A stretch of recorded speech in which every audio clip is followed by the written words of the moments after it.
Hi lovelies, Serena here. So I'm recovering from COVID slowly, and today I thought to share something.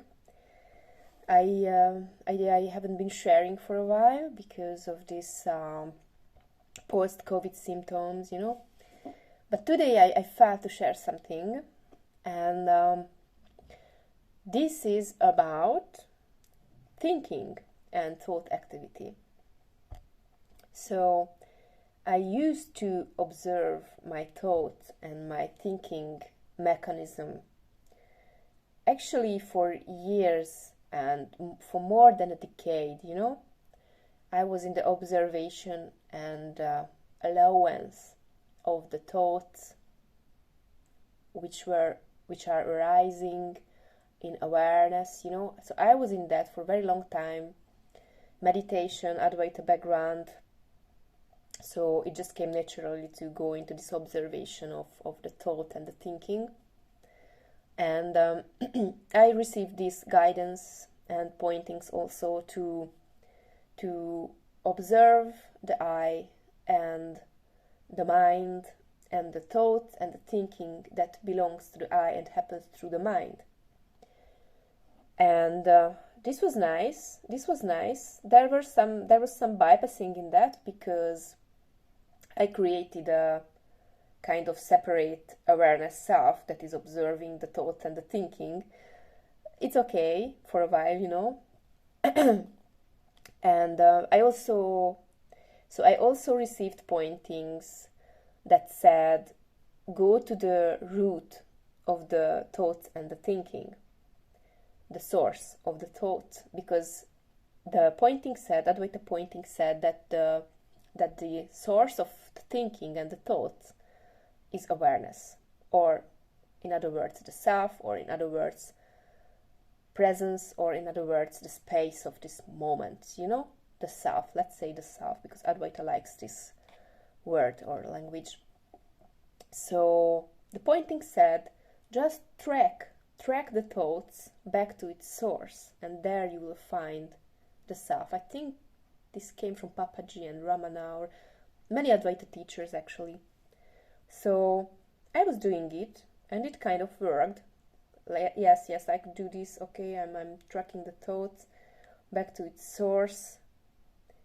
But there were a subtle bypass in that, because I couldn't see the subconscious repressive mechanism and the subconscious protective mechanism that was generating the thought activity and the thinking mechanism, And this was innocent. Me or my teacher, none of us could see the subconscious part of it, the emotional repression part, So of course they could only give this kind of pointing, like just to observe the thoughts and follow it and track it back to its source, which is awareness. It felt true for a while, for a couple of years, because I had nothing in my hand. It doesn't feel true now, or completely true. Yes, it's true from a perspective that everything is awareness.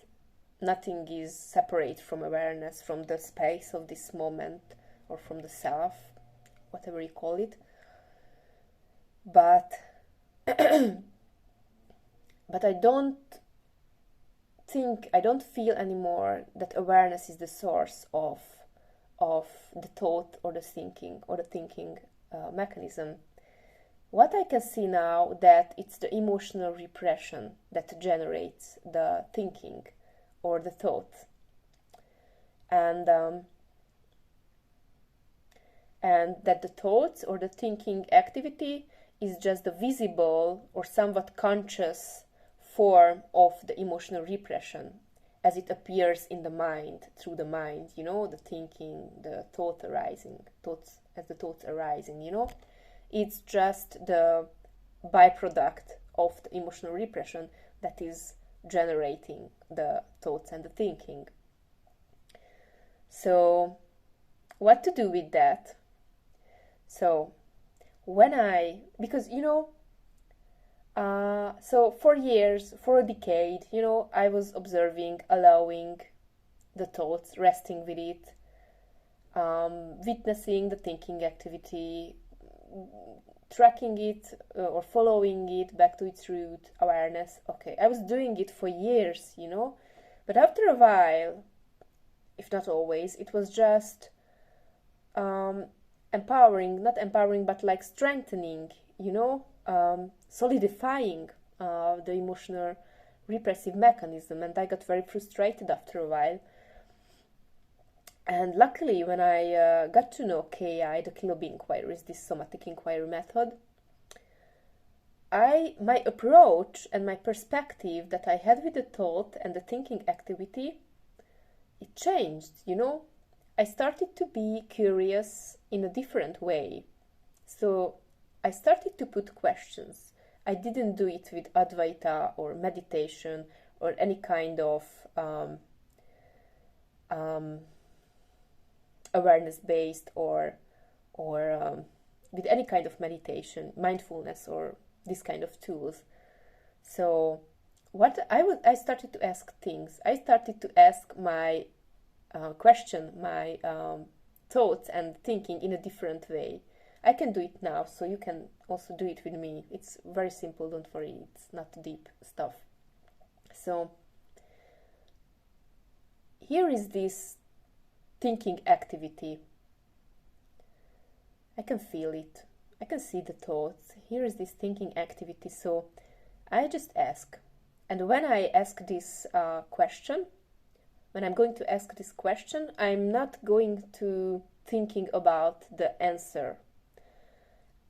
I just observe and I just give space to the subconscious, because the answer to the question will come by itself, It will just come by itself as a response to the question, so I don't have to think about it. I just put the question and just wait and giving space to the subconscious.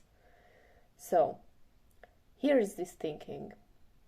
What do I get out of this thinking? What do I get out of thinking these particular thoughts about those people, for example? And what comes to that is that if I think these particular thoughts about those people,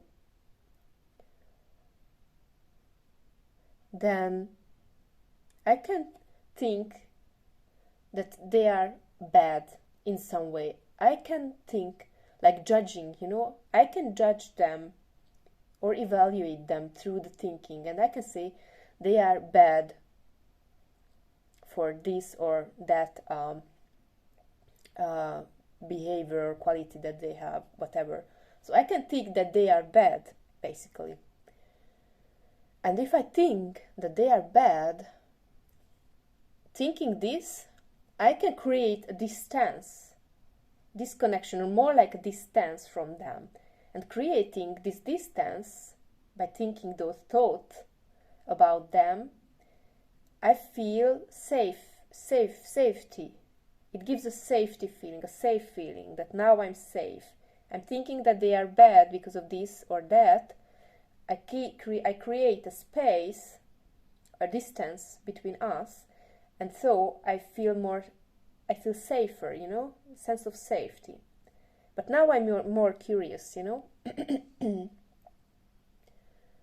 What do I get out of this thinking? What do I get out of thinking these particular thoughts about the future? And future scenarios pop up in my mind, And thinking is basically thoughts about people, events, past, future, like always creating something in the mind. So if I create these particular thoughts about the future,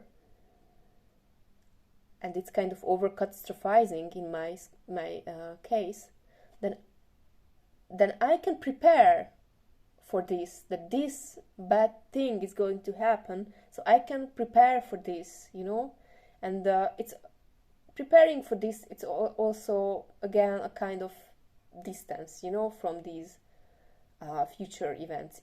It's just imagination, actually. So again, if I create these thoughts about the future, I can believe that I can prepare for this. And again, it gives a kind of sense of safety and control, safety, control. Yeah, so this is very fun now at this point.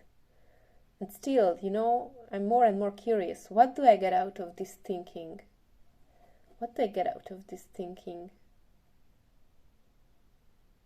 I don't want bad things just to happen unexpectedly.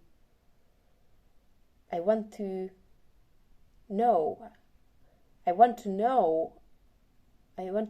going to happen, I need this kind of knowing through the thinking, which is actually just creating thoughts.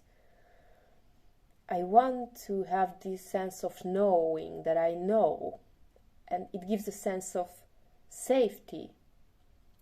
So, yeah, you see, so now I can see, and I'm sure that different things came up for you, It's just my mind. I'm just showing my mind, So now I can see that my thinking mechanism or activity, as the thoughts arising, it is coming from my emotional repression, which is subconsciously, this entire mechanism is subconsciously driven by this self-protective mechanism, self-protective mechanism. And I can see now that through this self-protective mechanism, I want to create the sense of control and safety. So from here, this I couldn't see before. I couldn't see it with meditation, allowing as awareness in awareness. So I couldn't see it, the subconscious part, because this is subconscious part what's coming up here. I couldn't see that thinking activities coming from emotional repression driven by self-protective mechanism, creating a sense of safety and control. So now I can see the utility behind the thinking. This is very important part, to see why it is good for me. So this is how we can bring up the utility behind the subconscious mechanism, safety, control. Now I can see that I'm creating thoughts because I want to feel safe and in control, something like this, And from this point, from this seeing, we could go into repression inquiry, but we're not going to do it now. I'm not going to put just into your mind, because if you don't know how to use the Kilo B inquiries, it will just stay on a mental level or on the surface, and it will not go deep, So this is for today,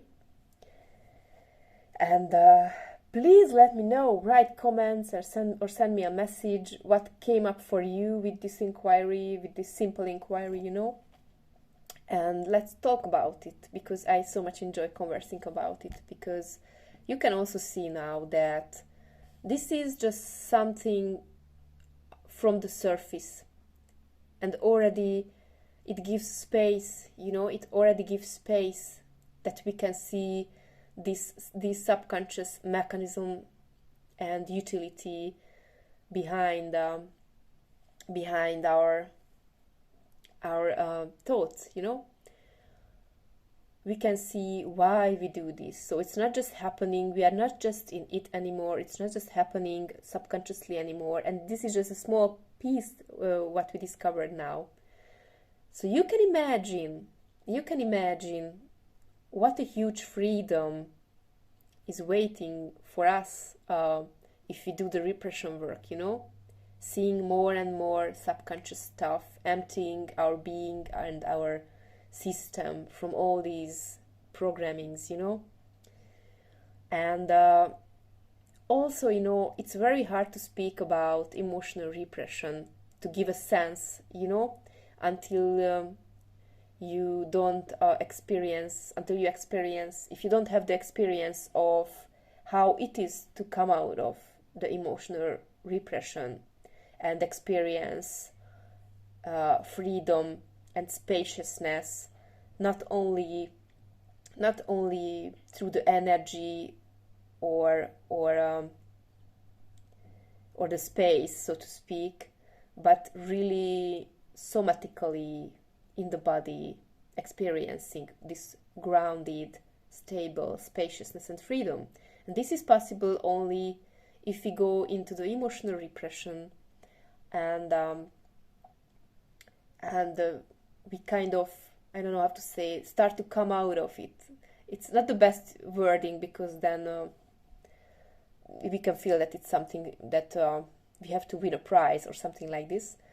But it's just hard to speak about it and really give a sense how it is to work with these inquiries and come out of emotional repression and experience real somatic freedom also, not just space freedom, which I've also known for a long time with Advaita pointings and awakening and awareness recognition. But this is very different. Somatic freedom is very different. It's like re-embodying this awakening and awareness recognition.